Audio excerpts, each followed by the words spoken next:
சமஸ்கிருதம் தெரிந்திருக்கிறவர்கள் தான் மருத்துவம் படிக்க முடியும் அப்படிங்கிற சூழல் இருந்தது. அப்ப கிட்டத்தட்ட ஒரு 50-60 ஆண்டுகளா தான் இங்க இருக்கக்கூடிய மிகவும் பிற்படுத்தப்பட்ட பிள்ளைகள் மருத்துவ கல்வியை பெறுவதற்கான வாய்ப்பு ஏற்பட்டது. இப்ப கல்வியில யாரு ரொம்ப பின்தங்கி இருக்கிறாங்க அப்படின்னு நீங்க லிஸ்ட் போட்டீங்கன்னா அதுல 99% வட மாநிலங்கள் வருகின்றன.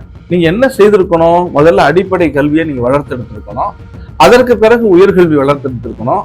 உயர்கல்வியின் ஒரு கூறான மருத்துவ கட்டமைப்பை செஞ்சிருக்கணும். முதல்ல நீங்க அடிப்படை கல்வியே படிக்காம நாங்க உயர்ந்திருக்கிற எங்களை பார்த்து நீங்க சரியா படிக்கலன்னு சொல்றது இருக்குல்ல, இது எதையோ பார்த்து எதையோ குறைத்த கதையாக இருக்கிறது.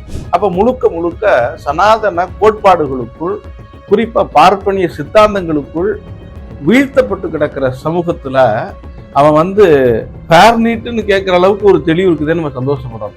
அப்ப அந்த தெளிவை நாம் சரி செய்ய வேண்டிய தேவை இருக்கு. இன்னைக்கு நீட் ஒழிகன்னு சொல்லுவான், நாளைக்கு பகுத்தறிவு பேசுறான்னு என்ன பண்ணுவீங்க? நாளைக்கு ஒரு ஓபிசி ஒரு பெரிய அளவுல ஆர்கனைஸ் ஆகி அங்க இருக்கக்கூடிய பார்ப்பனிய சித்தாந்தங்களுக்கு எதிராக ஒன்று திரண்டா அவங்க நினைச்ச இந்து சாம்ராஜ்ய கனவு தகர்ந்து போயிடும் அப்படின்னு அவங்க நினைக்கிறாங்க. மாநில அரசுகள் என்கிறது மக்களால் உருவாக்கப்பட்ட அரசாங்கம். அவ்வளவு துச்சமா நினைக்காதீங்க. மக்கள் நினைத்தால் ஆகாய விமானங்களையும் கல்லெறிந்து வீழ்த்துவார்கள்ங்கிறது பிடல் காஸ்ட்ரோவுடைய ஒரு அற்புதமான கோட். அதை நான் ஞாபகப்படுத்த விரும்புறேன். வணக்கம் ஐயா. வணக்கம் ஐயா. இப்போ நிறைய மக்களுக்கு உங்களை தெரிஞ்சிருக்கும், பேச்சாளரா நிறைய பேருக்கு உங்களை தெரிஞ்சிருக்கும், ஸ்டூடெண்ட்ஸுக்கும் நிறைய பேர் உங்களுக்கு நல்லாவே பரிச்சயமா இருக்கும். பட் உங்களுக்கு தெரியாத சில பெர்சன்டேஜ் மக்களுக்கு உங்களுக்கு எப்படி இன்ட்ரோடியூஸ் பண்ணி வைப்பீங்க அப்படின்றத கொஞ்சம் சொல்லுங்க. நான் ஒரு சமூக செயற்பாட்டாளர், அவ்வளவுதான். ஜனங்களுடைய வலியும் வேதனையும் புரிஞ்சுட்டு அவங்களோட நின்று வேலை செய்யற ஒரு சமூக செயற்பாட்டாளர். நான் எனக்கு எந்த ஹிடன் அஜெண்டாவும் இல்லை. ஏன்னா அம்பேத்கருடைய வாழ்க்கையிலிருந்து அவரு அறிவுறுத்தின செய்தியிலிருந்து நான் ஒண்ணு கத்துக்கிட்டேன். அது என்ன அப்படின்னா, என்னுடைய வாழ்க்கையிலிருந்து நீங்கள் ஏதாவது கற்றுக்கொள்ள விரும்பினால் நான் ஒருபோதும் என் மக்களை கைவிட்டதில்லை என்பதுதான் என் வாழ்க்கையினுடைய வேத வாக்கே. அதுதான். அதனால யாரெல்லாம் ஒடுக்கப்படுறாங்களோ, யாரெல்லாம் சமூகத்தினுடைய ஒடுக்குமுறைகளால பாதிக்கப்படுறாங்களோ அவங்களோட சேர்ந்து நிற்கணும் அப்படிங்கிறதான் என்னுடைய நோக்கமே தவிர எனக்குன்னு ஒரு தனித்த அடையாளம் ஒண்ணு கிடையாது. நான் ஒரு அம்பேத்கரிஸ்ட், அவ்வளவுதான். சரிங்கய்யா. இப்போ நீங்க ரீசெண்டா இந்த பாலன் இல்லத்துல கரப்பாம்பூச்சி பார்ட்டி இந்த நீட்டை எதிர்த்து போராட்டம் நடத்திட்டு இருந்தாங்க. ஆமா.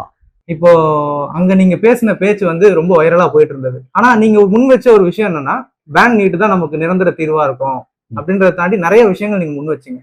ஆனா இப்பவும் நிறைய மாணவர்கள் என்ன சொல்றாங்க, பேன் நீட்டுன்றது நமக்கு தேவை கிடையாது, ஃபேர் நீட்டு இருந்தாலும் போதும் தான். அவரு ரிசைன் ஆனது கூட மிகப்பெரிய வெற்றியா செலிப்ரேட் பண்றதே நம்மளால பார்க்க முடியுது. இதை பத்தி நீங்க என்ன நினைக்கிறீங்க? அதாவது ஒரு சமூகத்தினுடைய வரலாற்றோட நம்ம எல்லாத்தையும் பொருத்தி பார்த்தாதான் இங்க நடக்கக்கூடிய நிகழ்வுகளை புரிஞ்சுக்க முடியும்னு நான் நினைக்கிறேன். பொதுவா மிக பெரும்பாலாக இருக்கிற மிகவும் பிற்படுத்தப்பட்ட மக்களுக்கு கல்வி மறுக்கப்பட்டு ஒரு 100 ஆண்டுகளுக்கு முன்னாடி தான் அது கிடைச்சிருக்கு. அந்த 100 ஆண்டுகளுக்குள்ள அந்த சமூகம் ஒன்றும் பெரிய அளவுல வளரல.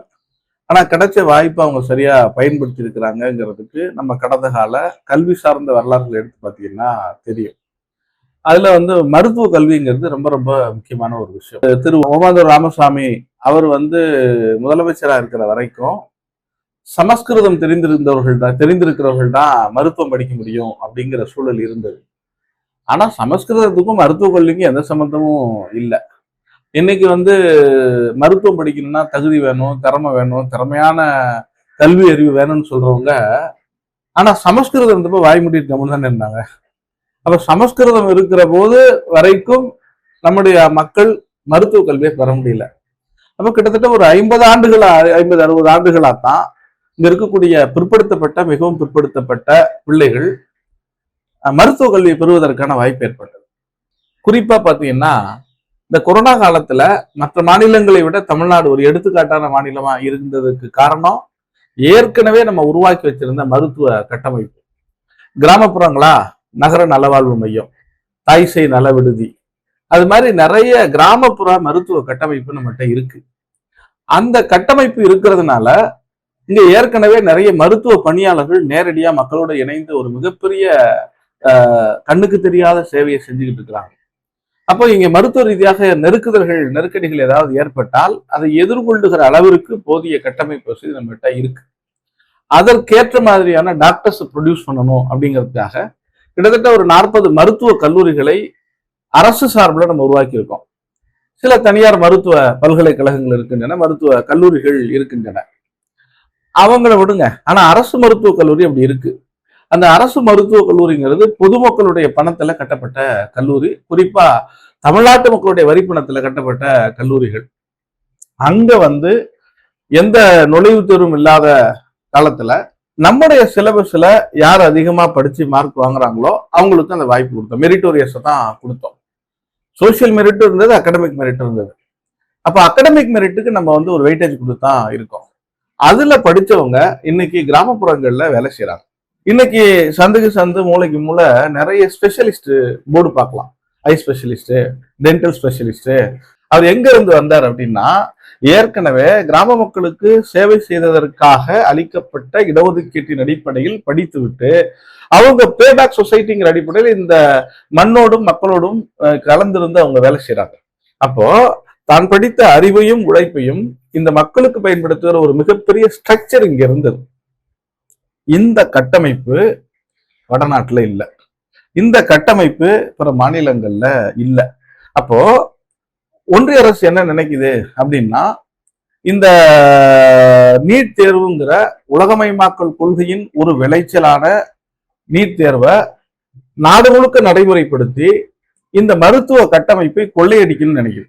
ஆனா ஒரு ஒன்றிய அரசாங்கம் நினைச்சிருந்தா அவங்க நாடு முழுக்க நிறைய மருத்துவ பல்கலைக்கழகங்களையும் மருத்துவ கல்லூரிகளையும் உருவாக்க முடியும்.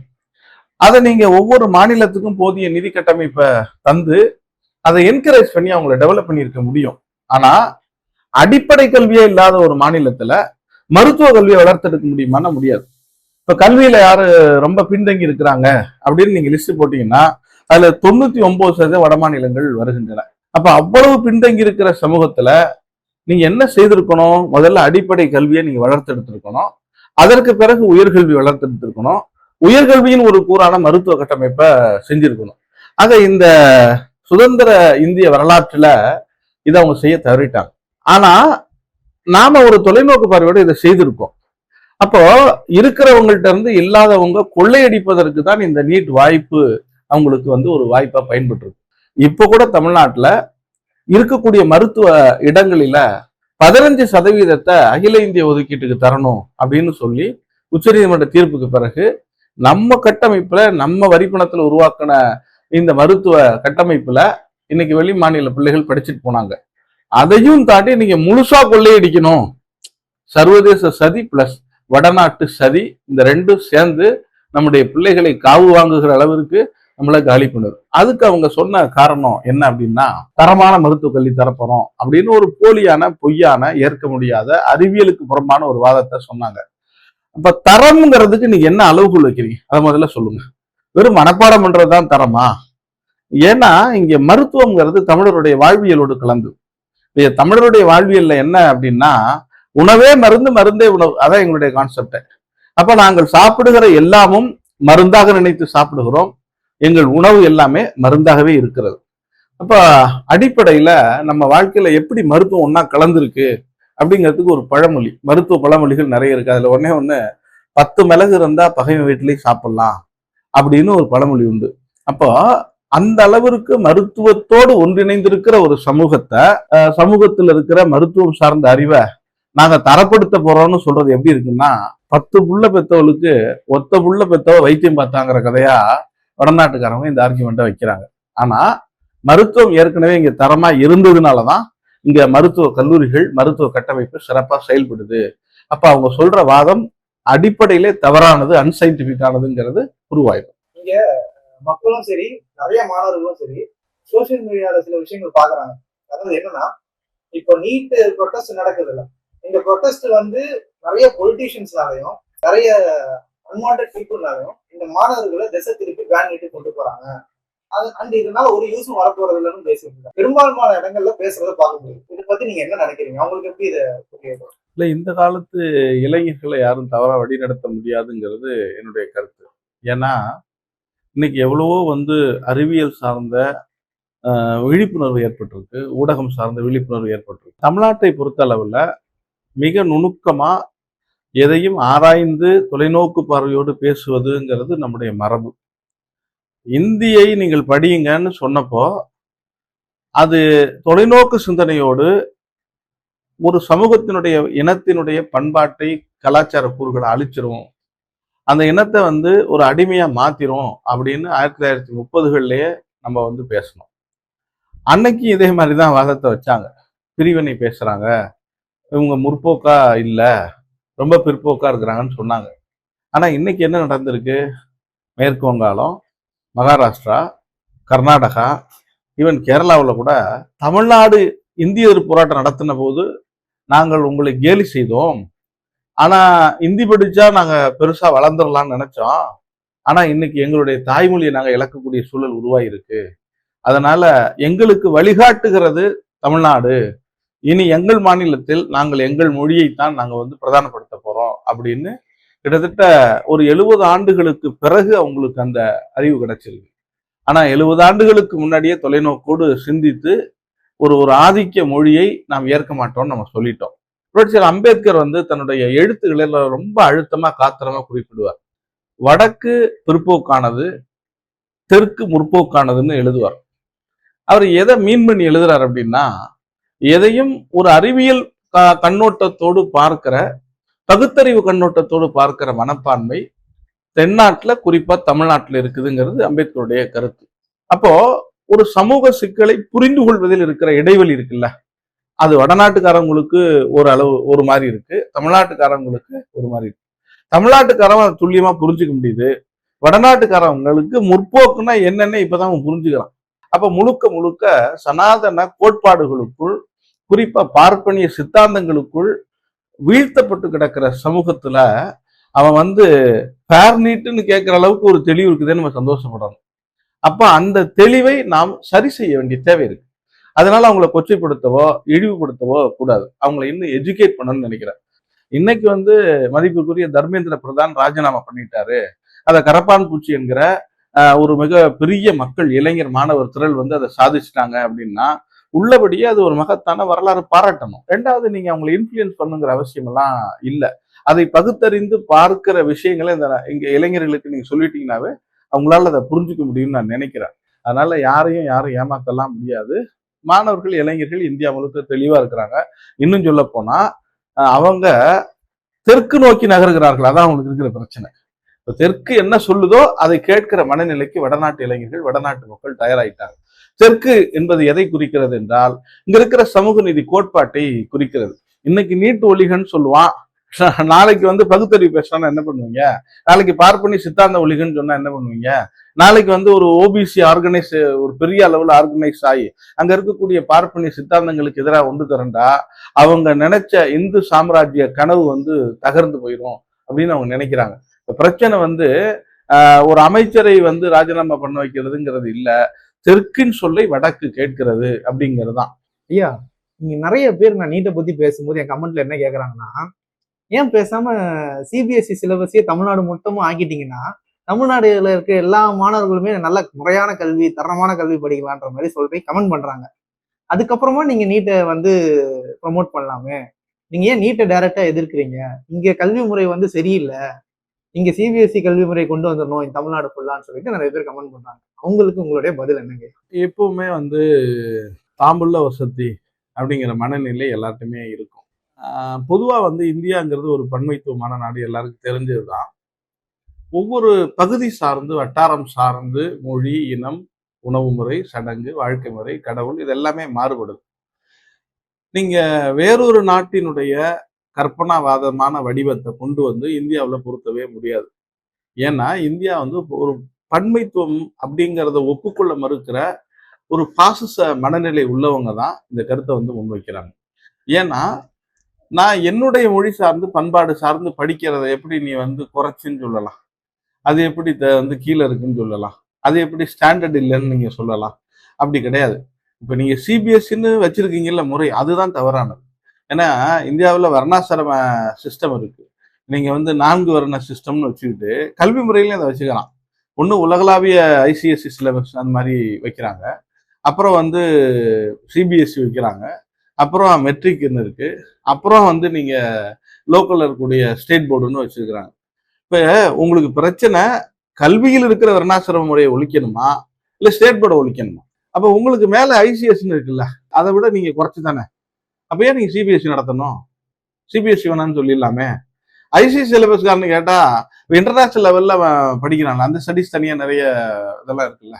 அப்ப அவனை கம்பேர் பண்ணும்போது நீங்க கம்மி தானே அப்படின்னு பார்த்தா, அப்போ பன்னாட்டுல நடத்தக்கூடிய நிறுவனங்கள், கல்வி நிறுவனங்கள் வைக்கிற சிலபஸ் தான் ஸ்டாண்டர்டுங்கிற முடிவுக்கு வர வேண்டியிருக்கும்.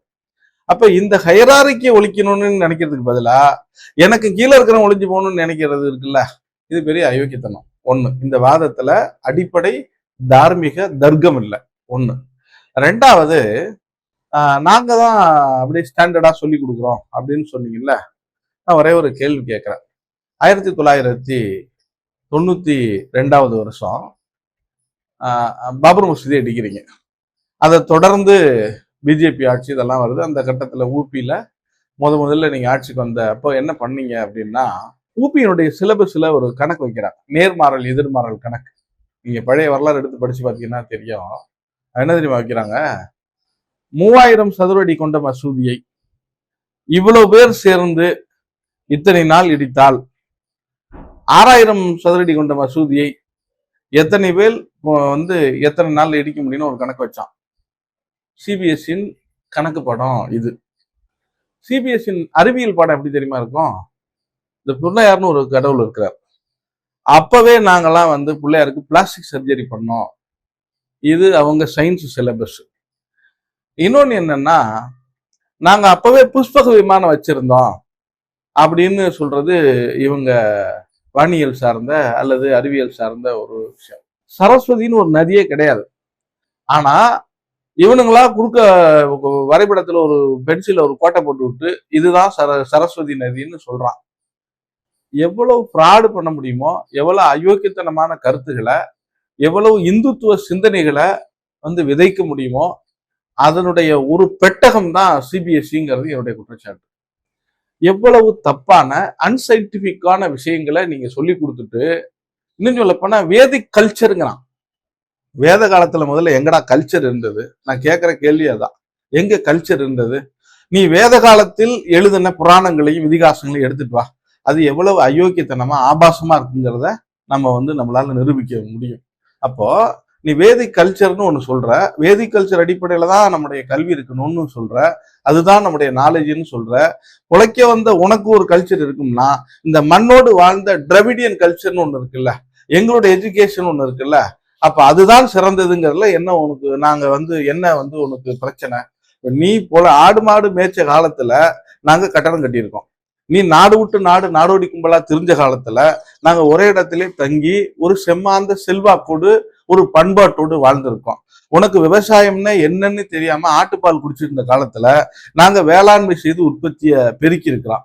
அப்போ நீ போற இடத்துல எல்லாம் ஆத்துலயோ குளத்திலயோ குளிச்சுட்டு மரத்திலயோ எங்கேயோ படுத்து கிடந்த காலத்துல நாங்கள் குளம் அமைத்து, குளத்தின் நடுவே குளியல் அறை அமைத்து, அந்த குளியலிருந்து வெளியேறுவதற்கான கழிவுநீர் கால்வாய் அமைத்து, அந்த கழிவுநீர் கால்வாயை மூடி வைக்கிற பாதாள சாக்கடை அமைத்து, இவ்வளவு அறிவோட ஒரு நாங்க வரலாற்றுக்கு முற்பட்ட காலத்துல இருந்து இருந்திருக்கிறோம்னா எனக்கு நீங்க அறிவு சொல்லி தரீங்களா? அப்போ உங்க சிபிஎஸ்சி சிலபஸ்ங்கிறது முழுக்க கற்பனாவாதத்தையும் ஒரு மித்துங்கிற ஒரு நம்பிக்கை அடிப்படையிலும் இருக்குதே தவிர அதுல சயின்டிபிக்கா ஒண்ணுமே கிடையாது. எங்க கல்வியில என்ன குறை இருக்குன்னு நீ சொல்றியா? 50 ரூபா சொல்லக்கூடாது. ஏன்னா எங்க கல்வி சமச்சீர், சமம், அந்த சொல்லுதான் உங்களுக்கு பிரச்சனையா இருக்கு.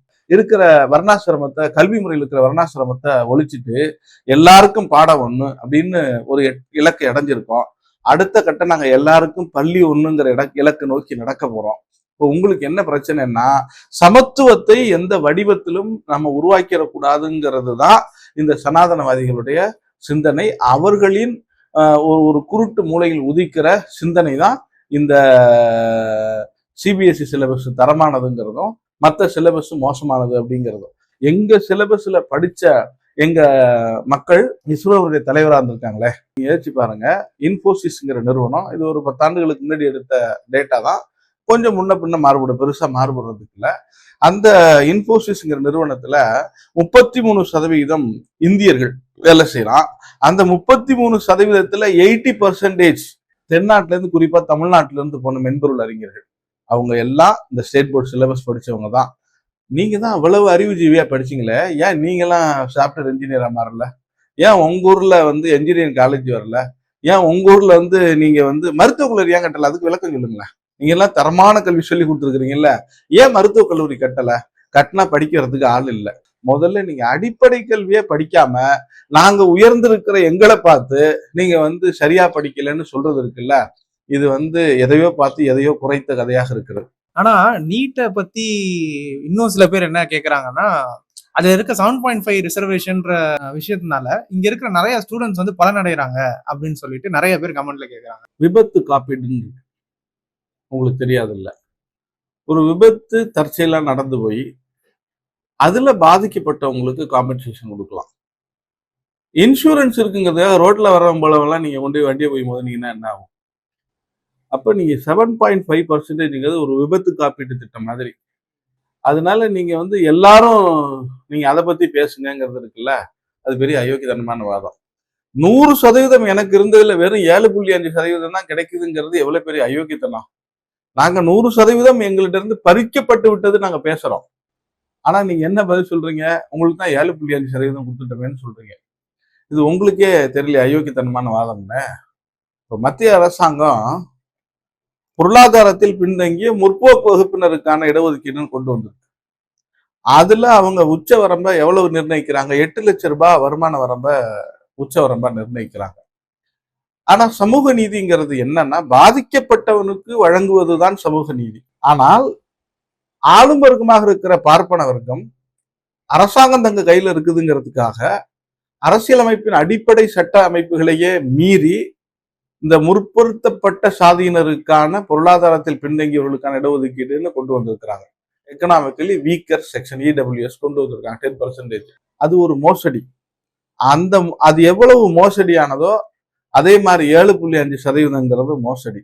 ஏன்னா முழுக்க முழுக்க அது எங்களுடைய பயன்பாட்டுல இருந்ததை பறிச்சுக்கிட்டு அதனால் எழுகிற கோபத்தை தணிப்பதற்கு கொடுக்கிற ஒரு ஒரு ஒரு ஒரு சிறு ஏமாற்றுகிற நிவாரணம் தான் இந்த 7.5%.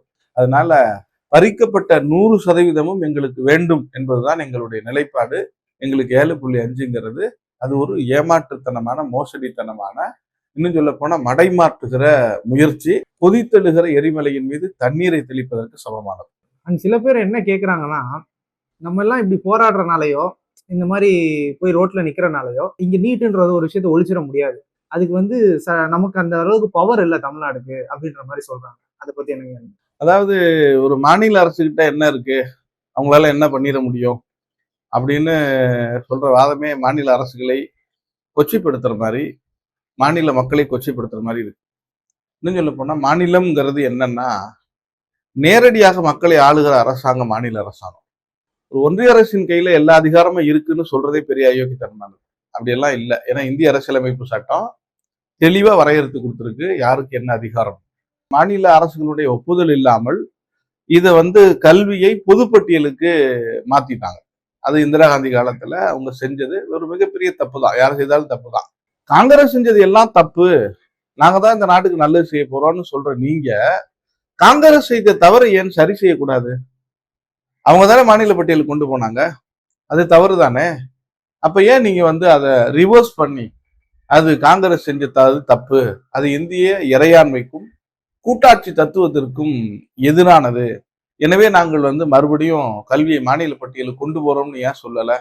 அதனால மாநில அரசுகள் என்கிறது மக்களால் உருவாக்கப்பட்ட அரசாங்கம். அவ்வளவு துச்சமா நினைக்காதீங்க. மக்கள் நினைத்தால் ஆகாய விமானங்களையும் கல்லெறிந்து வீழ்த்துவார்கள்ங்கிறது பிடல் காஸ்ட்ரோவுடைய ஒரு அற்புதமான கோட். அதை வந்து நான் ஞாபகப்படுத்த விரும்புறேன். ஆனா இன்னொன்னு என்னன்னா, நம்முடைய இந்திய அரசியலமைப்பு சட்டம் மிக தெளிவா சொல்லுது, ஒரு மாநில அரசினுடைய அதிகார வரம்பிற்குள் ஒன்றிய அரசாங்கம் நுழையக்கூடாது, ஒன்றிய அரசினுடைய அதிகார வரம்பிற்குள் நீதிமன்றம் நுழையக்கூடாது, நீதிமன்றத்தினுடைய அதிகார வரம்பிற்குள் தேர்தல் ஆணையம் நுழையக்கூடாது. இப்படி ஒவ்வொருத்தருக்கும் வரையறுக்கப்பட்ட அதிகாரம் இருக்கு. அந்த வரையறைகளை மீறி நீங்க வந்து தன்னிச்சையா அது மாதிரி பண்ணுனீங்க அப்படின்னா அது வந்து ஒரு மிகப்பெரிய ஜனநாயகத்துக்கு விரோதமான காரியமா போய் முடியும். மாநில அரசுகள் இல்லாமல் ஒன்றிய அரசுன்னு ஒண்ணு கிடையாது. ஏன்னா ஒன்றிய அரசுங்கிறது ஒரு கற்பனாவாத அரசாங்கம். அதை தூக்கி எறிவதற்கு மக்கள் எப்போதுமே தயாரா இருக்கிறாங்க. மாநில மக்கள் இல்லாமல் ஒன்றிய அரசாங்கம் கிடையவே கிடையாது. அப்புறங்கய்யா, அந்த நீட் தேர்வு வந்து ஒரு என்ட்ரன்ஸ் எக்ஸாம் மட்டும் கிடையாது, அதை தாண்டி நிறைய விஷயங்கள் இருக்கு அப்படின்ற மாதிரி சொன்னீங்கல்ல, அது என்னதாங்கய்யா? அதாவது இது வந்து ஒரு பன்னாட்டு உள்நாட்டு முதலாளித்துவ சக்திகளின் சதி. முதலாளித்துவம் வந்து எப்படி வளர்ச்சி அடையும்னு மார்க்ஸ் எழுதுறார். அது ஒரு ஏகாதிபத்திய நிலைக்கு போய் உச்ச ஸ்தானத்தை அடைஞ்சு கடைசியில அது தனக்கு தானே சவக்குழி தோண்டிக்கும் அப்படின்னு சொல்றாரு. அந்த முதலாளித்துவ பன்னாட்டு ஏகாதிபத்திய வெறி இருக்குல்ல, அந்த வெறியின் விளைச்சல் தான் இந்த உலகமயமாக்கல், தாராளமயமாக்கல், தனியார்மயமாக்கல். அதனுடைய ஒரு கூறு தான் உலகத்தையே சந்தையாக பார்ப்பது அல்லது உலகமே சந்தையாக மாற்றுவது. இப்படிதான் அவங்க நினைக்கிறாங்க. ஒரு குறிப்பிட்ட எல்லைக்குள் ஒரு குறிப்பிட்ட இறையாண்மை உணர்வோடு வாழுகிற மக்களின் அடிப்படை உணர்வுகளை கூட மதிக்காமல் அதை வந்து ஒரு ஏகாதிபத்திய உணர்வோடு ஒன்னாக்கி இந்த உலகத்தையே சந்தையா மாத்தி அதை கொள்ளையடிக்கணும், சுரண்டுன்னு நினைக்கிற ஏகாதிபத்திய சிந்தனையின் விளைச்சல் தான் இந்த நீட் தேர்வு. இது எங்க போய் முடியும்னா, இது உள்நாட்டு முதலாளிகளோடும் அங்க இருக்கிற வலதுசாரி பிற்போக்கு சக்திகளோடும் கைகோத்துக்கும். இந்த இந்த எளிய மக்களினுடைய மருத்துவ கனவு, எளிய மக்களுடைய மருத்துவ வசதி, அவர்களின் உயிர் வாழ்கிற உரிமையை வந்து இது பறிக்குது. ஏன்னா நீங்க அமெரிக்காவுக்கெல்லாம் போனீங்கன்னா ஒரு உடல்நிலை சரியில்லைன்னா உடனடியா போய் நீங்க என்ன பண்ண முடியாதுன்னா மருத்துவம் பார்க்க முடியாது. அதுக்கு அப்பாயின்மெண்ட் வாங்கணும், இன்சூரன்ஸ் கட்டியிருக்கணும், இன்சூரன்ஸ் கம்பெனில தான் கிளைம் பண்ணணும். ஸோ ஏகப்பட்ட ப்ரொசீஜரை வந்து ஒரு ஒரு ஒரு சிஸ்டத்தை வந்து அதை கிரியேட் பண்ணி வச்சிருக்கு. ஆனா நம்ம ஊர்ல அப்படி இல்லை. தடுக்கி விழுந்தா எல்லா ஆஸ்பத்திரியும் இருக்கு, எல்லா தெருக்கள்லயும் ஏதாவது ஒரு மருத்துவமனை இருந்துகிட்டே இருக்கு. அப்ப அந்த அளவுக்கு மருத்துவ வசதிகள் நிரம்பி இருக்கு. காரணம் என்னன்னா, நாம நம்முடைய மருத்துவர்களை நம்மளே ப்ரொடியூஸ் பண்றோம், இங்க அவங்க நமக்கு சேவை செய்யறாங்க. இது ஒரு பரஸ்பரமா நடந்துட்டு இருக்கு. இதை காலி பண்ணிட்டீங்கன்னா என்ன ஆகும்? நீங்க வந்து ஒரு டிபெண்டன்சிக்குள்ள வருவீங்க. அப்போ ஒரு மருத்துவருடைய எண்ணிக்கை சுருங்கும். அவங்க முதலாளித்துவ முதலாளித்துவ ஆஸ்பத்திரியில வேலை செய்வாங்க, அல்லது அரசாங்க ஆஸ்பத்திரியா இருந்தாலும் அவன் வந்து இந்த இன்சூரன்ஸ் இருக்கணுங்கிற ஸ்கீமை கொண்டு வர போறான். அது மாதிரி நிறைய விஷயங்கள்லாம் நடக்குது. அப்ப என்ன ஆகும் அப்படின்னா, எனக்கு பல்லு வலிக்குது, நைட்டு பூரா தூக்கம் இல்லை அப்படின்னா நீங்க காலையில டாக்டர் பார்க்க முடியாது. ஒரு வாரம் கழிச்சு ஒரு அப்பாயின்மெண்ட் கொடுப்பாரு. ஒரு வாரம் வரைக்கும் நான் அந்த பல்ல வச்சுட்டு என்ன பண்றதுங்கிற கேள்வி இருக்குல்ல, அன்னைக்கு உங்களுடைய ஏகாதிபத்தியத்தை மக்கள் தங்கள் காலடியில் போட்டு விழித்து விடுவார். எனக்கு பர்சனலா ஒரு கேள்வி இருக்குயா. ஒரு காமெடி வரும் ஒரு படத்துல. எப்படின்னா, முதல்ல பல்லாங்குழி விளாடணும், அதுக்கப்புறம் நொண்டி விளாடணும், அதுக்கப்புறம் கிரிக்கெட், பேஸ்கெட் விளாடணும். டேரக்டா டபிள்யூடபிள்யூனா மூஞ்சி முகரெல்லாம் பேர தானே செய்யும் அப்படின்னு சொல்லி ஒரு காமெடி இருக்கும். அந்த மாதிரி தெளிவா நீங்க சொல்லியிருந்தீங்க. முதல்ல உங்களோட இருக்கிற ஸ்கூல்ஸ் ஒழுங்கா கட்டணும், எல்லாருக்குமே சமமான ஒரு கல்வி கொடுக்கணும், சமமான கல்லூரிகளை கட்டணும். இதெல்லாம் தாண்டி தான் நீங்க வந்து நீட்டுன்னு ஒரு என்ட்ரன்ஸ் டெஸ்ட் வைக்கணும், இல்லாட்டி ஏதாவது ஒரு நுழைவுத் தேர்வு வைக்கணும்ன்ற மாதிரி கொஞ்சம் தெளிவா சொல்லியிருந்தீங்க. ஆனா இதெல்லாம் தமிழ்நாட்டுல சாத்தியமா, இல்ல இந்தியாவுல நடைமுறைக்கு சாத்தியமா? ஏன்னா என்ன பொறுத்தளவுல நுழைவுத் தேர்வுங்கிறது எதுக்குமே இருக்கக்கூடாதுங்கிறது தான். ஏன்னா கல்வி இங்க வந்து ஒரு ஓப்பன் சோர்ஸா இருக்கணுமே தவிர அது ஒரு மூடி அமைப்பா இருக்கக்கூடாது. கல்வியை நீங்க மூடி அமைப்பா வச்சீங்கன்னா அது ஒரு வர்ணாசிரம சிஸ்டம் தான். கல்வி மறுக்கப்படுவதற்கு சமமானது. திறமை இருக்கிறவன் படிக்கட்டும். நீங்க திறமை இருக்கிறவன் வந்து மருத்துவர் ஆகணும்னு சொல்றீங்கல்ல, திறமை இருக்கிறவன் படிச்சுட்டு போறான். நீங்க ஏன் மூடி மூடி வைக்கிறீங்க, டெஸ்ட் வைக்கிறீங்க? இப்ப நீங்க, நான் ரொம்ப சிம்பிளா கேட்கிறேன், இவ்வளவு நீட்டு கிட்ட எல்லாம் எக்ஸாம் எல்லாம் வச்சு வைக்கிறீங்கல்ல, எல்லாத்தையும் செமஸ்டர்ல பாஸ் பண்றீங்களா? எல்லாரும் பாஸ் ஆயிடுறாங்களா? மருத்துவக் கல்லூரிகளுடைய மருத்துவ தேர்வு முடிவுகள் எடுத்து போடுங்க. நீட் எழுதி தானே போறான், அவங்க எல்லாரும் பாஸ் ஆயிடுறாங்களா? அப்படின்னா நீங்க வந்து அங்க செமஸ்டர் எக்ஸாம் வைக்க வேண்டிய அவசியமே இல்லையா? அங்க எதுக்கு செமஸ்டர் வைக்கிறீங்க? அங்க எதுக்கு ஹவுஸ் எக்ஸாம் வைக்கிறீங்க? அப்படின்னா இது வந்து முதலாளித்துவ சக்திகள் கொள்ளையடிப்பதற்கும் தனியார் மருத்துவக் கல்லூரிகள் பல ஆயிரம் கோடி சம்பாதிக்கிறதுக்குமான ஒரு வழியே தவிர, நீட் கோச்சிங் மையம்னு வச்சு கொள்ளையடிக்கிறதுக்கான ஒரு வழியே தவிர இது மருத்துவ கல்வியை தரப்படுத்துவதற்கானது அல்ல. மருத்துவ கல்வியை தரப்படுத்துனா என்ன தெரியுமா? நல்ல அடிப்படை நவீன கட்டமைப்புகளோடு மருத்துவக் கல்லூரியை கட்டுறது, நல்ல பயிற்சி பெற்ற மருத்துவர்கள், தரமான மருத்துவர்களை நம்ம அங்க ஆசிரியர்களா போடுறது, மாணவர்கள் படிக்கிறவர்களுக்கு எந்த தங்கு தடையும் இல்லாமல் சுதந்திரமா படிக்கிறதுக்கான சூழலை உருவாக்குவது. அடிப்படையில இருக்கிற ஒரு எலிமெண்டரி ஸ்கூல்ல கக்கூஸ் கட்டி கொடுக்க துப்பு இல்லாத ஒன்றிய அரசாங்கம் மருத்துவ கல்லூரியில தரத்தை மேம்படுத்த போறோங்கிறது ரொம்ப கேவலமான ஒரு விஷயமா இருக்கு. சர்வ சிக்ஷா அபியான்னு ஒரு திட்டம் வந்தது. இப்ப அதை சமரக்ஷகன்னு ஏதோ சமஸ்கிருதத்துல மாத்திக்கலாம். அந்த சர்வ சிக்ஷன் அபியா இருக்கிற போது ஒரு புள்ளி விவரத்தை அரசாங்கம் கொடுத்தாங்க. இந்தியாவுல 40,000 பள்ளிக்கூடங்களில் ஆசிரியர்களே இல்லை. சொன்னது யாரு? ஒன்றிய அரசாங்கம். ஆசிரியர்களே இல்லாத பள்ளிக்கூடத்துல வாத்தியார போடுவியா, ஏற்கனவே படிச்சுட்டு வரவன் தலைய தடவி மொட்டை போடுவியா? இதான் இருக்கிற கேள்வி. அதனால எங்களை நீங்க ஏமாற்ற முடியாது. அடுத்த கட்டமா நாங்க என்ன பண்ண போறோம் அப்படின்னா, இந்த நீட் தேர்வுக்கு அடிப்படையாக இருக்கிற இந்த கேட் ஒப்பந்தத்திலிருந்து வெளியேறுவது.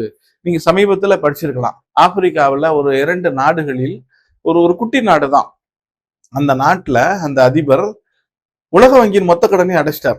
உலக வங்கியின் கடனை அடைச்ச பிறகு அதுதான் உங்களுக்கு நிஜமாவே உண்மையான விடுதலையா அவர் உணர்றாரு. இனிமே நீ எனக்கு எந்த கட்டுப்பாடையும் போட முடியாது. அப்போ நம்ம ஊர்ல இந்த மார்வாடி சேட்டு கிட்ட கடை வாங்கிட்டு ஒரு சைக்கிள் தூக்கிட்டு போயிடுவாங்கல்ல, வண்டி தூக்கிட்டு போயிடுவாங்கல்ல, அந்த மாதிரி இருக்கு. இல்லைன்னா நம்ம அம்மா தாலி எடுத்துட்டு போயிடுவாங்கல்ல, அந்த மாதிரி இருக்குது. நீங்க கடன் கொடுத்து எங்களை அடிமையா வச்சுக்கணும்னு நீங்க உலக வங்கி நிறுவனமோ இல்ல உலக முதலாளித்துவ அமைப்புகளோ நினைக்கலாம். இப்ப எங்க கிட்ட இருக்கிற வளங்களை கொண்டு உங்கள் கடனை எங்களால் அடைக்க முடியும். ஆனா எங்க ஆளுங்க அடைக்கிறது இல்ல.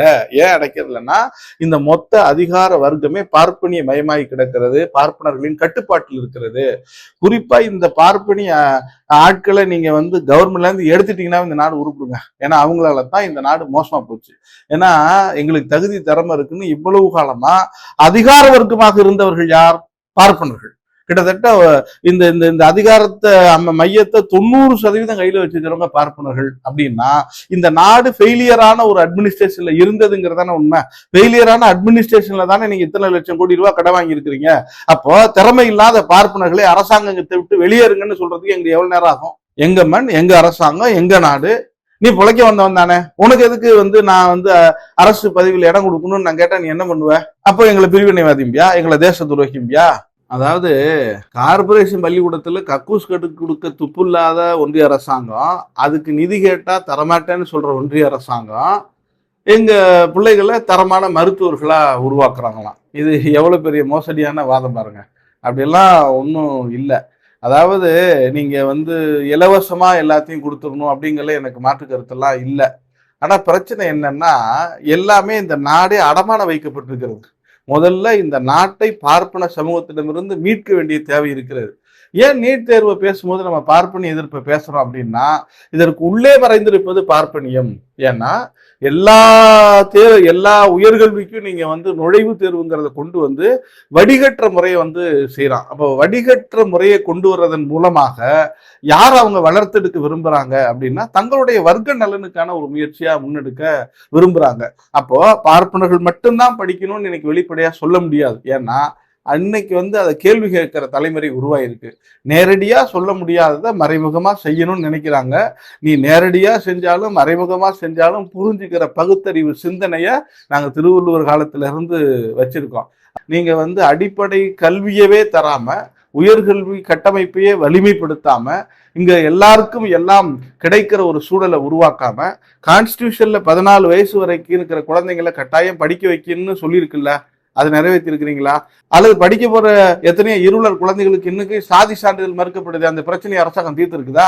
இது மாதிரி எத்தனை பழங்குடியின பிள்ளைகள் படிக்க முடியாம காடுகள்ல கிடக்குறாங்களா? உங்களுக்கு கல்வி பிரச்சனையை தீர்த்துட்டாங்களா?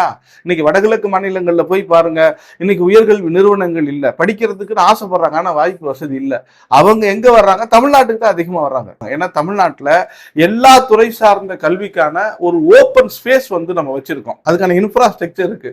விவசாயத்துறையா வேளாண்மை கல்லூரிகள் இருக்கு, பொறியியல் துறையா பொறியியல் கல்லூரிகள் இருக்கு. அப்ப அப்படிப்பட்ட ஒரு வளமான கல்வி வளம் நிரம்பிய மாநிலமா தமிழ்நாடு இருக்கு.